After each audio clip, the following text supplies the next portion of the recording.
Hey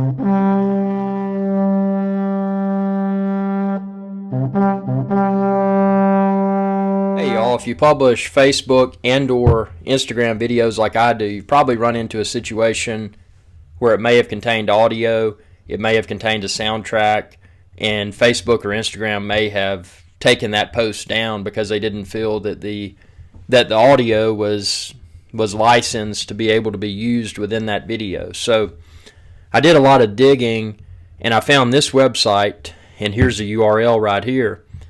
But basically, you log into Facebook and you can browse through a plethora of royalty free soundtracks that can be used with Facebook or Instagram. So I hope this helps.